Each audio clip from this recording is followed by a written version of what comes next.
Marketeers, kembali lagi di program Katakan Dengan Data bersama saya Iwan Setiawan.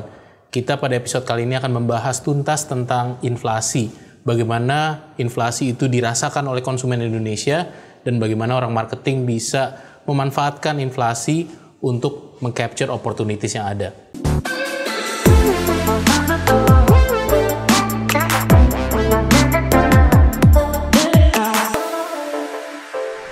Saya sekarang ditemani oleh Mas Chandra dari Neurosensum. Ya. Makasih Mas Chandra udah hadir di Marketing Studio. Makasih udah mengundang kami Mas Iwan untuk hadir di acara Marketeers ini ya. Iya, Mas Chandra, saya lihat datanya menarik sekali ya tentang bagaimana ini, termasuk sesuatu yang lagi ongoing ini ya sekarang ya, lagi hot ya. Lagi hot tentang inflasi ya. Neurosensum kan ngadain survei Mas tentang bagaimana inflasi direspon oleh masyarakat. Iya, betul. Sebenarnya orang sadar nggak sih harga mulai naik? Jadi sebenarnya kita untuk studi kali ini kita itu melakukan studi terhadap 500 respondennya 500. yang berada di seluruh Indonesia termasuk di 5 kota besar. Oke. Untuk rentang umurnya itu dari umur 20 sampai 55 sampai 55, dari umur 20 sampai 55 tahun. Kemudian SES-nya dari upper sampai lower. Oke. Itu hasilnya kurang lebih sebenarnya mereka itu aware ya, Mas Iwan. Jadi kalau misalnya dilihat di data itu hampir 100% atau lebih dari 90% itu sebenarnya aware dengan adanya kenaikan harga yang ada di belakangan ini gitu.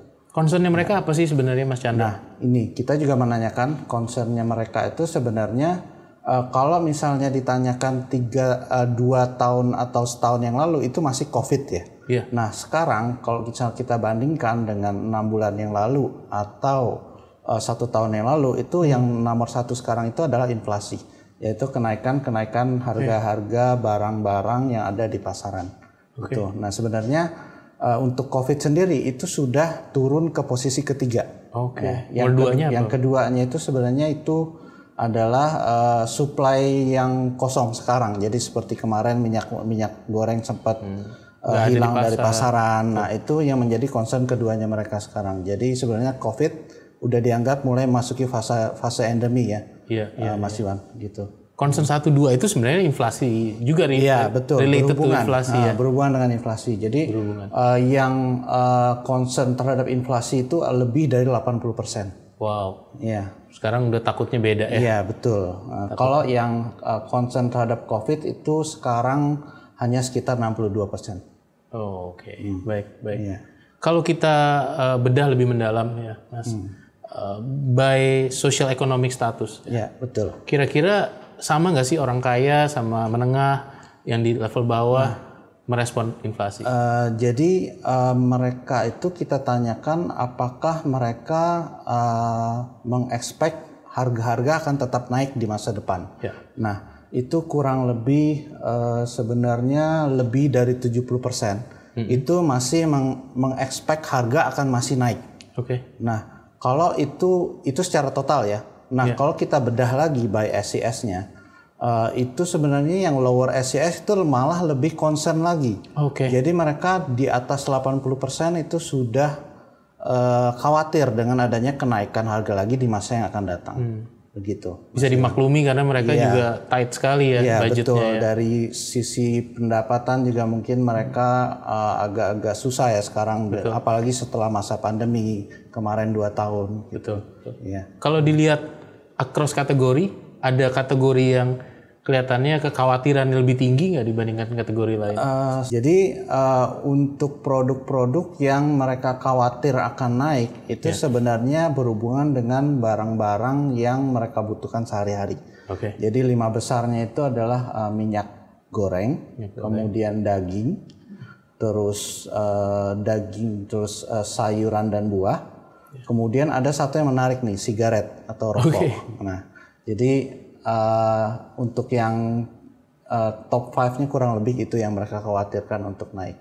Karena mungkin mereka untuk produk-produk ini ya mereka membeli produk ini secara rutin. Konsumsinya harian itu ya. Dan juga mungkin untuk minyak goreng ini ada di paling atas concernnya. Karena mungkin kemarin terblown up ya. Dengan adanya harga minyak goreng yang meningkat kemarin. Itu Oke, sekitar 1 bulan atau 2 bulan yang lalu. Ya, makanya paling takut kalau itu yang naik Iya, ya. Baik. Kalau kita bahas tentang bagaimana sebetulnya inflasi ini harus disikapi ya oleh orang pemasaran. Sebetulnya kita perlu membahas juga tipe-tipe responnya konsumen. Iya, gitu. betul. Apakah konsumen itu benar-benar jadi nggak beli sama sekali? Apakah dia ngurangin konsumsinya? Atau dia beralih ke merek yang lebih murah misalnya gitu? Iya. Kalau Neurosensum juga ngecek respon Jadi, itu.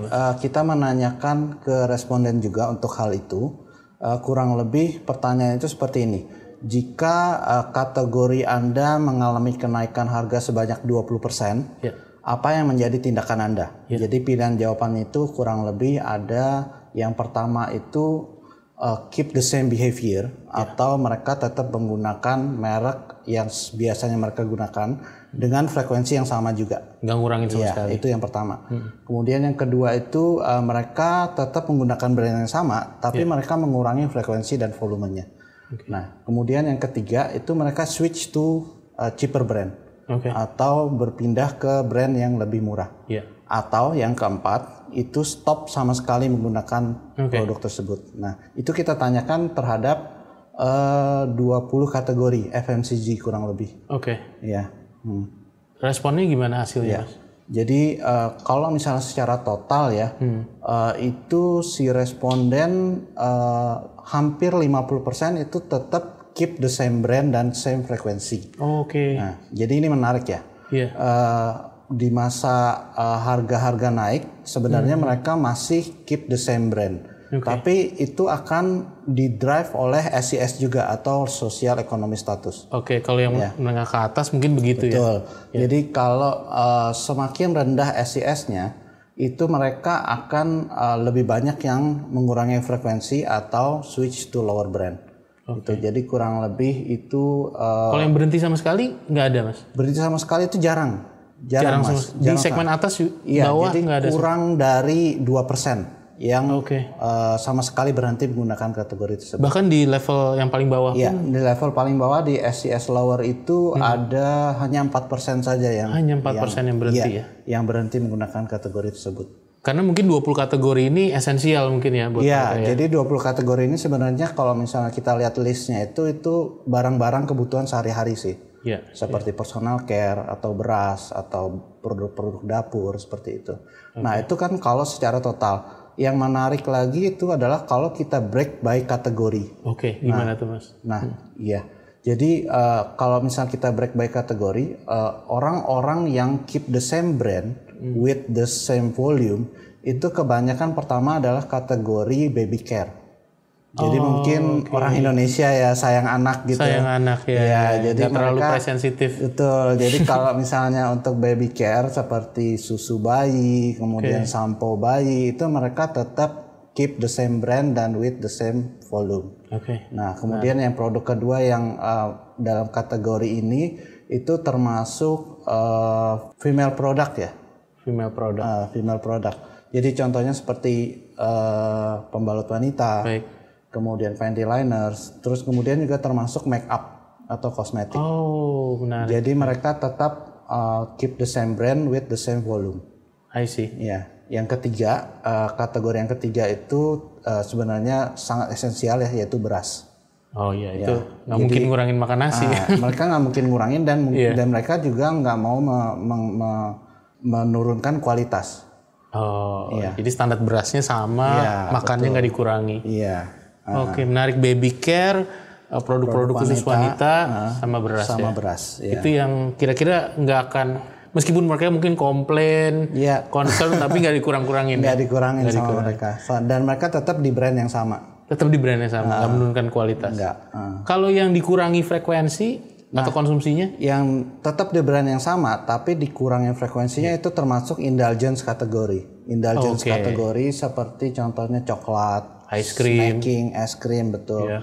Terus kemudian juga liquid milk tapi untuk yang dewasa, powder milk juga untuk dewasa itu mereka mengurangi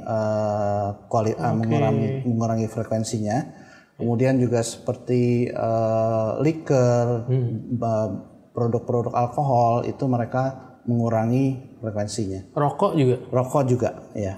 Jadi itu termasuk semuanya itu adalah indulgence kategori. Indulgence kategori. Jadi snack, rokok, alkohol, semua yang nggak penting-penting amat, tapi buat kesenangan pribadi itu dikurangin ya.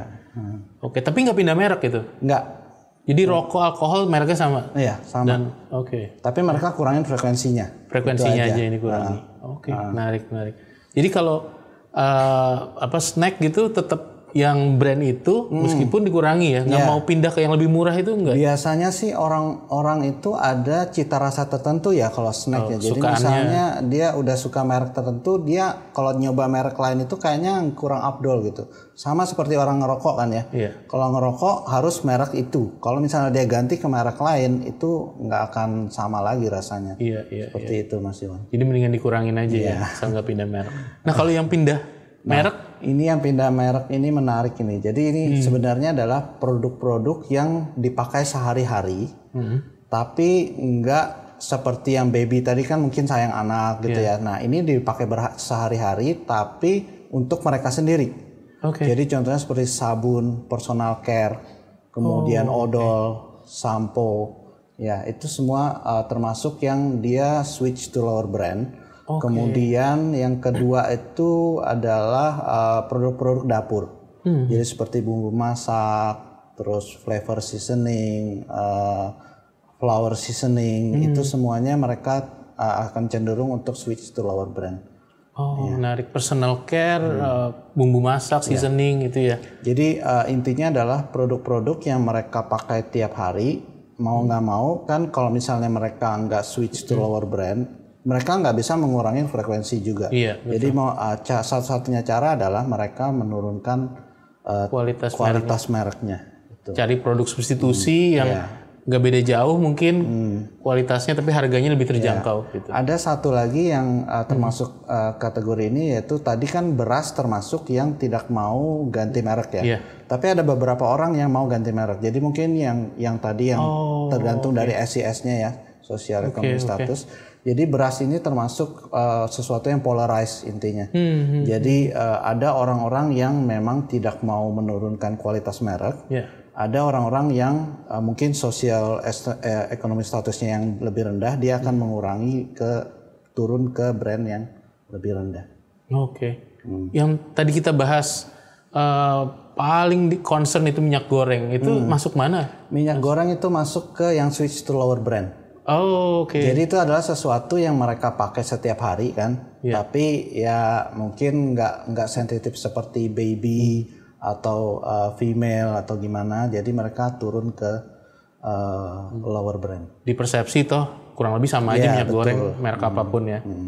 Menarik. Mas kalau bicara tentang gimana nih orang marketing merespon gitu ya. Kan tadi bahaya misalnya di kategori mereka pindah ke kategori merek yang lebih rendah, bisa panen dong yang kategori mereknya di bawah ya. Sedangkan bisa struggling sekali merek-merek yang mahal gitu. Kira-kira gimana cara antisipasinya? Apa yang bisa dilakukan? Kurang lebih kalau misalnya kita bisa ngomong ya, sesuatu yang terjadi, misalnya sesuatu yang jelek itu pasti ada opportunity untuk orang-orang tertentu. Nah, ada beberapa hal yang bisa dilakukan oleh sebuah brand ya, tergantung dari kategori mana brand kita itu berada. Jadi contohnya tadi seperti kalau brand kita itu termasuk di kategori yang orang nggak mau switch to lower brand, nggak mau mengurangi frekuensinya juga, sebenarnya ini benar-benar opportunity buat kita. Jadi kita sebenarnya opportunity-nya untuk naikin harga gitu. Tapi jangan sembarang naikin harga, karena kalau menaikkan harga gitu aja kan orang biasanya agak-agak sensitif ya. Jadi kita kamuflasekan. Jadi misalnya naik harga dengan kenaikan volume, tapi ya kita masih bisa agak untungnya lebih banyak sedikit. Gitu. Nah itu opportunity untuk kalau misalnya produk kita itu termasuk di kategori yang orang-orang nggak mau turunin brand dan juga turunin frekuensi. Gitu. Nah, kalau misalnya ada juga opportunity yang jelas tadi bahwa kalau misalnya dia switch ke lower brand, jadi itu opportunity yang baik sekali untuk brand-brand yang berada pada lower market share ya, atau brand-brand kedua. Jadi bukan market leader gitu Mas. Nah ini benar-benar opportunity untuk mereka. Jadi apa yang harus dilakukan sebenarnya, yang bisa dilakukan salah satunya itu mimic the market leader gitu. Jadi semirip mungkin. Ya semirip mungkin. Jadi kalau misalnya contohnya ya, market leader itu misalnya ini kan tadi contoh kategorinya adalah bumbu dapur misalnya. Nah misalnya market leader punya nasi goreng rasa sosis bumbu dapur misalnya. Nah sedangkan kita nggak punya di brand kita. Nah itu saatnya kita untuk launch nasi goreng dengan rasa sosis. Karena orang-orang yang memakai produk market leader yang tadinya memakai nasi goreng sosis, dia akan switch ke lower brand. Itulah opportunity kita ada di situ. Jadi mimic the market leader.